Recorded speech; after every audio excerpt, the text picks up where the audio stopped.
Hi నమస్తే, నేను మీ Rapol Bhaskar, high court advocate, Hyderabad. ముఖ్యంగా చాలామంది పేరెంట్స్ తమ యొక్క కొడుకుల కోసం, బిడ్డల కోసం తను పడ్డటువంటి కష్టం తన పిల్లలు పడకూడదు అన్నటువంటి ఒక ప్రేమతోటి, అభిమానం కొద్దీ అష్ట కష్టాలు పడి పిల్లల కోసం రేయింబావులు కష్టపడి, రాత్రి అనక పగలనక కష్టపడి ఆస్తులు సంపాదించి పిల్లల కోసం ఇవ్వటం అనేటువంటి జరుగుతూ ఉంది.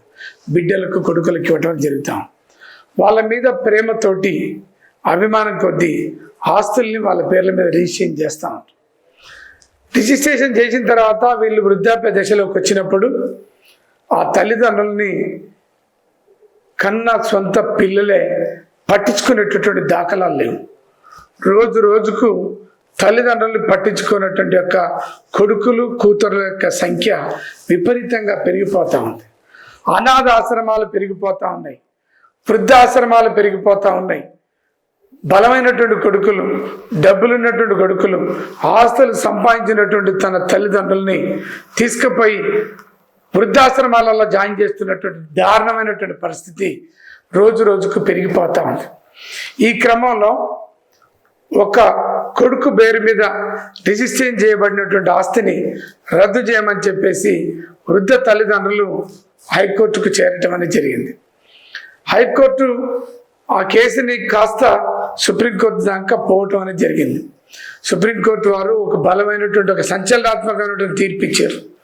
ఏమని?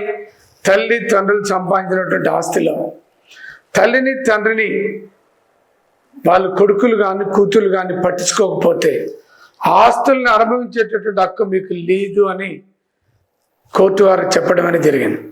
ముఖ్యంగా తండ్రి సంపాదించినటువంటి ఆస్తిని కొడుకు పేరు మీద గిఫ్ట్ రిజిస్ట్రేషన్ చేసిన తర్వాత ఆ తల్లిని, తండ్రిని అనాథాశ్రమాలలో వదిలేస్తున్నటువంటి పరిస్థితి, వృద్ధాశ్రమాల్లో జాయిన్ చేయటం అనేది జరిగింది. మరి ఆ క్రమంలో తన తండ్రి తన కొడుకు పేరు మీద చేసినటువంటి ఆస్తిని రద్దు చేయమని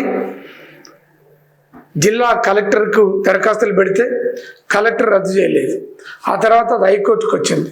హైకోర్టు వాళ్ళు కూడా రద్దు చేయలేదు. దాంతో అది కాస్త సుప్రీంకోర్టుకు చేరటం అనేటువంటి జరిగింది.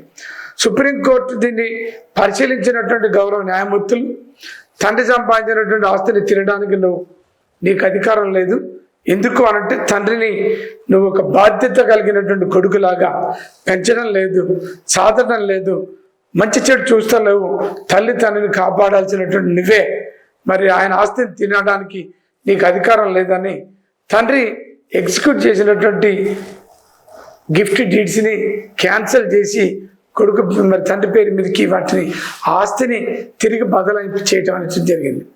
The senior citizens and parents act 2007 అనేటటువంటి యాక్ట్ ఏం చెప్తా ఉందంటే, తల్లి తండ్రిని కొడుకులు లేదా కూతుర్లు నిర్లక్ష్యం వ్యవహరించినప్పుడు, వాళ్ళని పట్టించుకోనప్పుడు, వాళ్ళ పట్ల తిండి, కావాల్సిన షెల్టర్ ఇవ్వనప్పుడు వాళ్ళ యొక్క ఆస్తులను తినేటటువంటి అధికారం లేదు, అనుభవించే అధికారం లేదు అనేది ఈ కేసు యొక్క సంచలనాత్మకమైనటువంటి ఉద్దేశం.